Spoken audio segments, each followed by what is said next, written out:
Bonjour! Récemment, une amie à moi m'a fait découvrir un nouveau soin pour les cheveux. Il s'agit d'un masque protéiné qui redonnait aux cheveux du volume et lorsqu'ils sont abîmés après application, ils retrouvaient un air sain. Elle m'a demandé si je connaissais le mécanisme de fonctionnement de ce type de soin.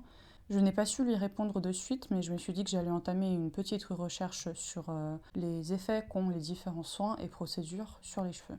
La fibre capillaire est composée de 3 couches. La cuticule externe, le cortex renfermant la mélanine donnant la couleur aux cheveux, et le centre nommé médula. La cuticule des cheveux est composée d'écailles hydrophobes, composées de protéines kératine sous forme de chaînes, elles-mêmes composées de 18 acides aminés. Les chaînes de kératine sont reliées avec des liaisons capillaires, majoritairement des liaisons hydrogène et ioniques. Ces liaisons ont été décrites dans la vidéo sur la dissolution. Pour maintenir la structure du cheveu, la kératine et ses liaisons capillaires sont indispensables. Avec le temps, la kératine se dégrade, l'âge est aussi un facteur de perturbation de sa formation, ce qui amène à des cheveux abîmés. La chaleur excessive et les décolorations cassent ces chaînes de kératine et fragilisent également le cheveu. Parmi les liaisons capillaires, il existe aussi des liaisons covalentes, ou liaisons disulfure, entre les acides aminés cystéine, jouant un rôle clé dans la forme et la solidité du cheveu. Ces liaisons sont les plus solides. Lorsqu'on veut faire une permanente, on va réduire tous les ponts disulfure afin de les briser pour rendre le cheveu plus malléable. Ensuite, on va donner une forme aux cheveux, puis oxyder les soufres solitaires, pour reformer ces ponts disulfure en plus nombreuses quantités et conserver la structure crépue de la coiffure. Les écailles de la cuticule sont plus ou moins soulevées, ce qui définit la porosité et la protection du cheveu.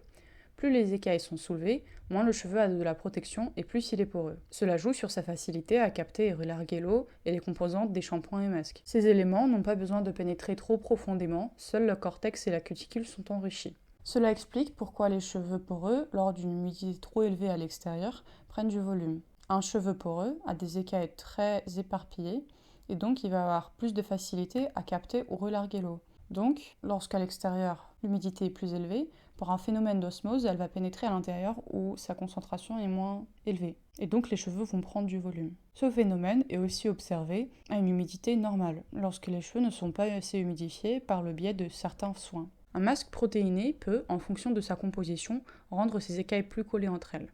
Les cheveux vont se recouvrir de couches d'acides aminés, ce qui augmente son épaisseur.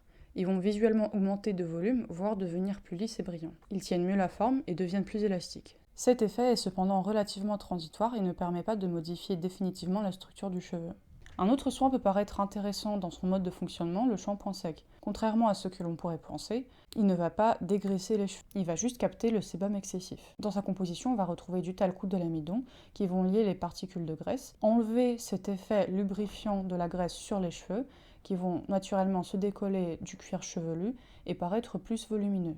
Cependant, les glandes sébacées sécrètent le sébum en continu, c'est donc une alternative provisoire au shampoing. Le sébum est indispensable au bulbe pileux de fonctionner. Il nourrit le cheveu pour sa poussée correcte. Lorsque le bulbe pileux n'est pas fonctionnel, le cheveu tombe. Il n'est donc pas possible de retirer le sébum pour se débarrasser des cheveux gras. Fun fact, chez les hommes, la calvitie débute à un stade précoce lorsqu'ils ont un excès d'un précurseur de la testostérone, la dihydrotestostérone. Lorsqu'elle se fixe sur son récepteur, elle provoque la vasoconstriction. Les vaisseaux sanguins autour du bulbe pileux se resserrent, il n'est plus nourri.